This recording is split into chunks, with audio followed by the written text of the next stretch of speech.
Buenas noches, bienvenidos a la Academia Bíblica Cristiana de la Iglesia del Gigante Jesucristo. Gracias a Dios que inauguramos nuestra escuela el día de hoy, la Escuela de Obreros, y queremos por eso que juntos, durante estas semanas que dure nuestra conferencia de cada semana, poder tener estas clases bien preparadas y bien también dispuestas a ser compartidas. Bienvenidos una vez más. Queremos que mientras abra tu Biblia ahí en el libro de Efesios capítulo 4 versículo 13, vamos a tomar nota de ese pasaje que es el inicio, la base central. Esta es una clase introductoria. Bienvenidos a todos, porque vamos a estar desarrollando durante varias semanas esta Academia Bíblica Cristiana. Va a ser como un pequeño resumen de las doctrinas básicas del cristianismo. Así que juntos vamos a recorrer este camino de varias semanas. Dice el apóstol Pablo en el capítulo 4 de Efesios, versículo 13, en la parte final: hasta que todos lleguemos a la unidad de la fe y del conocimiento del Hijo de Dios, a un varón perfecto, a la medida de la estatura de la plenitud de Cristo. El propósito de estas clases entonces es que al iniciar juntos, que podamos cumplir este principio bíblico de crecer juntos. Dile al que tienes al lado: vamos a crecer juntos. ¿De qué forma vamos a crecer? Y ese es el tema que vamos a seguir desarrollando. Para que usted se dé una idea también más clara, nuestra iglesia tiene un propósito. ¿Se acuerdan ustedes cuál es el propósito de la iglesia? A ver si lo repetimos juntos. Predicar el evangelio a toda criatura, procurando su conversión y crecimiento como discípulo de Jesús, desarrollar en él una sólida vida espiritual, familiar y social, para que influya e impacte en el mundo que lo rodea. Muy bien, dense un aplauso ustedes que lo han entendido. Este propósito fundamentalmente es lo que queremos desarrollar. Es lo que queremos cada semana, estar aportando granito de arena para que se logre este propósito cumplir en nuestras vidas. Es un anhelo del Señor que nosotros crezcamos, que nosotros vayamos creciendo paulatinamente en el tiempo. Por eso una parte del resultado de perfeccionar a los santos, como dice ahí en el contexto de Efesios, es que lleguemos a la madurez espiritual. Mucha gente piensa que la madurez espiritual es solamente el pasar tiempo en la iglesia. Y madurez espiritual, según la Biblia, tiene que ver con otros aspectos. Es fundamentalmente ser semejante al Hijo de Dios. ¿Se acuerda que el apóstol Pablo mencionaba: tienen que imitarme a mí así como yo imito a Cristo? Y esa es la tarea de cada cristiano, o ese pequeño Cristo, ser un Cristo donde Él va. La iglesia por eso ha de alcanzar a ese varón perfecto como un solo cuerpo. Aunque somos muchos, dice la palabra, debemos ser conducidos hacia esa madurez espiritual juntos, para que la madurez de todos nosotros nos haga presentarnos ante el mundo como un solo cuerpo. Esto quiere decir que todos los creyentes debemos llegar a ser una persona completa en todo sentido. Es como tratar de golpear a las fuerzas del enemigo, y es más fácil y es más contundente cuando un golpe se da con la mano cerrada, cuando todos los dedos están unidos. Y es la iglesia la que tiene que ir a abrir las puertas del infierno para rescatar a algunos de las manos del enemigo. Esta madurez que estamos hablando es según a la medida de la estatura de la plenitud de Cristo. Y la iglesia es su cuerpo, la plenitud de aquel que lo llena todo, como dice Efesios 1:23. Por eso todos los cristianos estamos llamados a madurar, a vivir como Cristo. El que dice que permanece en Él debe andar como Él anduvo. Primera de Juan 2:6. A medida que maduramos en nuestra relación con Cristo, seremos cada vez más efectivos al ser usados por Dios en su obra. Cuando tú maduras más, mucho más efectivo es tu trabajo en la atención con otras personas, en la extensión del reino de Dios. Todos los creyentes, por eso, somos transformados para ser semejantes a Cristo.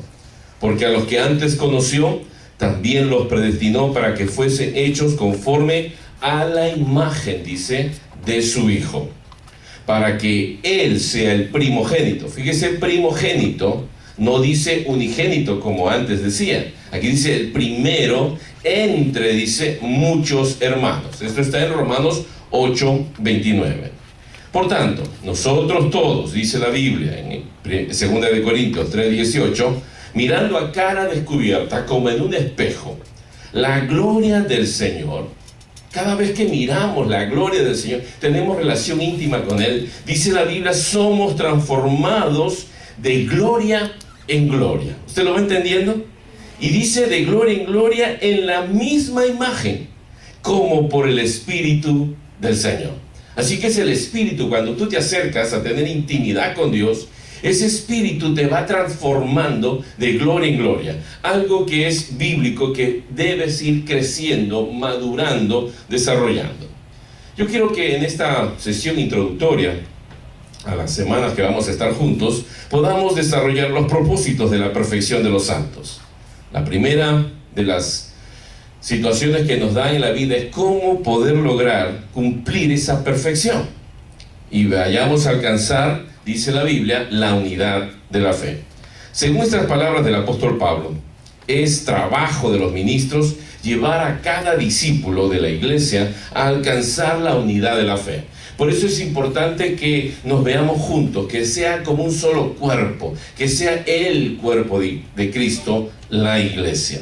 Esta no consiste solamente en estar de acuerdo en alguna fórmula doctrinal que podamos hacer de cuestiones teológicas fundamentales, sino más bien estar unidos en la profunda convicción del llamado de Jesucristo, como dice Efesios capítulo 4, verso 1 al 6. Los apóstoles, dice la palabra, se reunían en torno a su maestro, quien era el maestro de ellos, ¿se acuerdan? Vivieron con el maestro, el perfecto, el mejor maestro en la tierra. Vivieron durante 3 años y medio.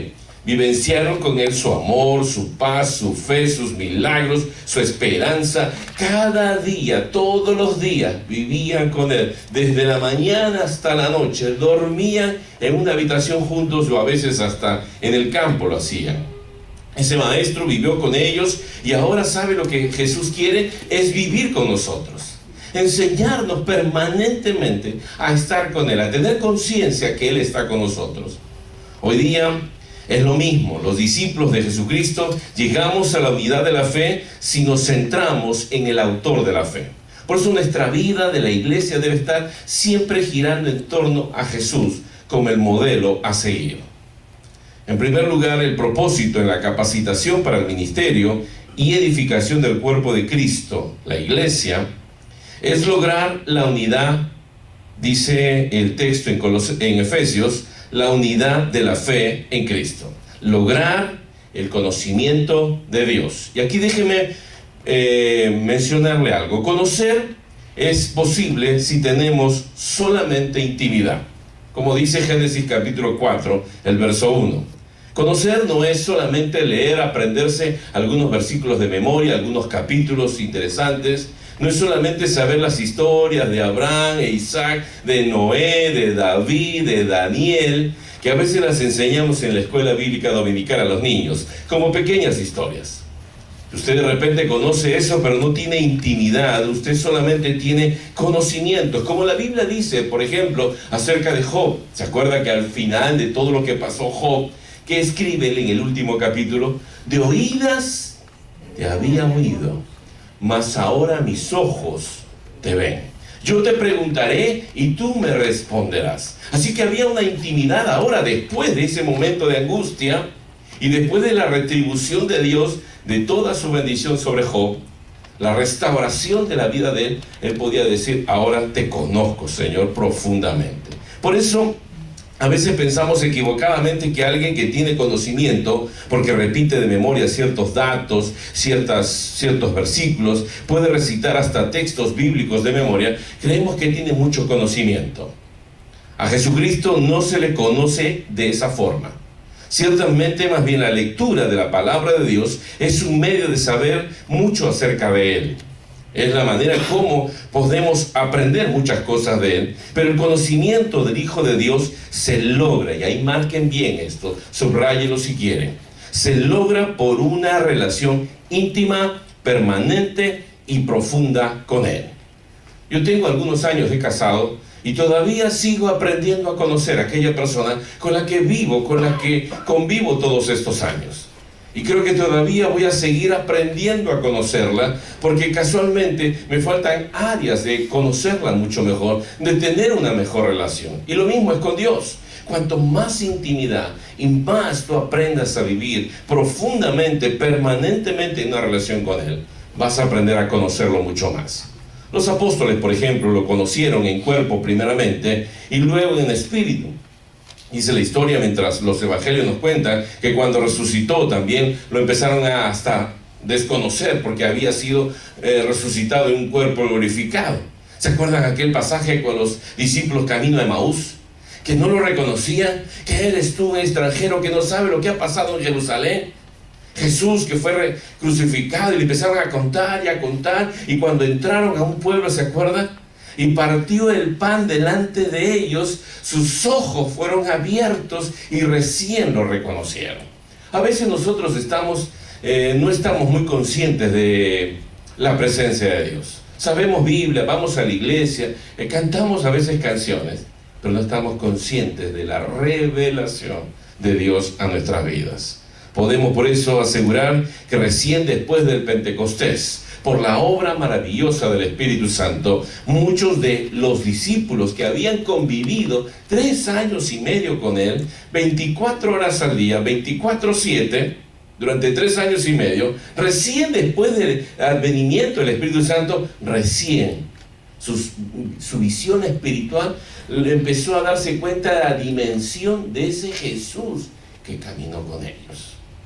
El segundo propósito de la capacitación para el ministerio y la edificación del cuerpo vivo de Cristo, o sea, la iglesia, es lograr en cada miembro y en la totalidad de la comunidad de nuestra iglesia ese conocimiento en la experiencia con Jesucristo. O sea, debemos llegar a ser como un varón perfecto. Los seres humanos estamos muy lejos de la perfección física, ¿sí o no? Si usted mira a su alrededor, va a estar mirando y siempre vamos a buscar la perfección. Hay mujeres, señoritas que están idealizando y se llaman las Barbies humanas. Pero ni siquiera ellas son perfectas, porque si viéramos de repente sus dedos, ahí habría alguna uñita desviada o algo que va a tener que ser rectificado. La perfección humana es perseguida por una gran cantidad de profesiones que propician el desarrollo del hombre, como en que se mueven muchos cristianos en estos días. La perfección moral está más cercana a la búsqueda del hombre y la mujer de fe y se basa en los principios éticos judeo-cristianos expuestos en la Biblia. O sea, nos basamos en los principios que los judíos empezaron desde el Antiguo Testamento a usar y también los cristianos a partir del Nuevo Testamento con Jesucristo. La perfección espiritual más bien solo puede alcanzarse en una relación íntima con el Espíritu de Cristo. La perfección de la cual habla el texto sagrado es nada menos que la santidad. Por eso el apóstol Pedro va a decir después, sed santos porque Él es santo. Así que es un mandato. Dios quiere que seamos y subamos a la estatura, a ser perfectos en la santidad. Si no fuera posible, porque algunos van a decir, es que estamos en la carne, somos débiles, no podemos, pastor. Si fuera imposible para el ser humano llegar a un nivel alto de santidad, Dios no lo hubiera puesto en la palabra. Dios no lo demandaría. Como nos dice que no mintamos, así nos dice ser santos. Debemos crecer en santidad. Por eso, cuando nosotros miramos la perfección espiritual, no solo puede alcanzarse a través de la relación íntima con el Espíritu de Cristo. El Espíritu nos va a llevar a toda la verdad. La perfección de la cual habla el texto sagrado es entonces la santidad. Un varón perfecto es un hombre o una mujer santos. Es decir, ¿qué significa santo? Apartados de los valores del mundo, apartados del estilo de vida del mundo, para ser guardado más bien y ser exponente de las virtudes de Cristo, para que la gente vea nuestra santidad. Así alumbre vuestra luz delante de los hombres. Eso es lo que Dios quiere. Por eso es que nuestro propósito, ¿se acuerdan en la parte final que decimos? Para que influya e impacte en el mundo que te rodea. Eso es en tu trabajo, en en el taller mecánico, en la gasolinera, eso es en tu hogar, en la privacidad o en público, que la gente vea que tú eres una persona con valores totalmente diferentes. El tercer propósito en la capacitación para el ministerio y edificación del cuerpo de Cristo es llegar a la completa santificación del hombre de Dios. Dice el texto en Efesios que hemos leído, ser hechos a la medida de la estatura de la plenitud de Cristo. Jesucristo entonces es nuestro modelo, es nuestro máximo modelo a imitar, es aquel héroe a quien yo quiero parecerme. La gente, usted ha visto que camina a veces con capas, con máscaras. Yo he visto hasta niños usando unos guantes verdes, usted ya sabe a quién se quieren parecer. Y están los niños permanentemente queriendo ser como esos superhéroes. Nosotros como niños espirituales deberíamos anhelar ser como Jesús. Y no estoy diciendo que usted ande con una bata blanca o dejándose la barba y caminando por ahí. Estoy diciendo en los valores de la vida de Jesús. Fácil de imitar, es lo que quiero que usted entienda. El Espíritu Santo, por eso, como el escultor que plasma en la arcilla, en la piedra, en la madera, en el mármol, plasma esa imagen que él tenía acá, es porque va tratando de copiar el modelo exacto que él vio, lo trata de plasmar en ese material que él está tallando, en ese material que él está trabajando. De esa forma Dios está tratando con nosotros. Por eso es que algunos de nosotros, cuando queremos parecernos, y de repente usted ha escuchado esto, cuando ustedes alguna vez han orado pidiéndole paciencia a Dios. Señor, hazme paciente, Señor. Yo no quiero ser iracundo, yo no quiero airarme rápidamente. Dame paciencia, Señor. Más problemas te vienen. Y es que uno no entiende que los problemas vienen casualmente para irte perfeccionando. Y uno dice, ¿era por eso? Claro, ¿cómo hace el trabajo el tallador? Si no es golpeando pequeñas partes, porque va moldeando. Hechos a la medida, dice el pasaje. Esto nos recuerda a la confección de un traje, por ejemplo. ¿Alguna vez usted se ha hecho un traje a la medida? ¿Sí? Es algo externo que cubre nuestro cuerpo. Como habla en otro pasaje el apóstol Pablo, dice que somos revestidos de Cristo. Pero aquí se trata más bien del hecho de la misma forma y la altura que el Señor. No podemos ser mayores que nuestro Maestro, pero sí nos dividiremos por alcanzarle. ¿Usted se ha encontrado alguna vez, le han dicho, el difunto era más grande? ¿Sí? Usted usa un saco grandote, si le queda por acá y usted se lo puso y dice, ¡ay, qué bonito se me ve! Y de repente no hay alguien que le dice una broma. El difunto era más grande. ¿Sí? ¿Le han hecho una broma así? Ahora imagínense que realmente debemos crecer y vestirnos a la altura, dice, de Jesús. Y por ahí muchos pueden decir, me queda muy grande el saco, es muy grande la medida. Vuelvo a repetir, si no fuera posible, Dios no lo pondría. Así que el apóstol Pablo después en otro pasaje nos dice, todo es posible. Así dice, en Cristo que nos fortalece.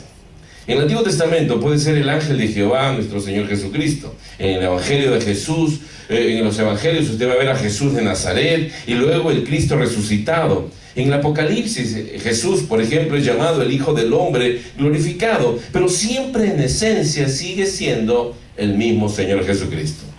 A ese que es la imagen del Dios invisible, es al que tenemos que imitar, es decir, vivir como Él vivió, vivir en sus pisadas, caminar como Él. Su plenitud, la plenitud de Jesús era su amor. La fuerza más grande de Él era su amor. Necesitamos entonces alcanzar la estatura de la plena vida de Jesús, como dice Romanos 8:29. ¿Hasta aquí estamos conmigo? Vamos al cuarto y último principio que quiero compartirles.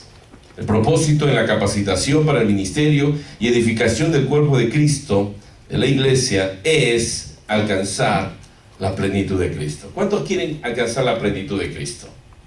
Esta tarea de los ministros, pastores, es extensiva a todos los cristianos que están discipulando y están enseñando a otros con su propia vida.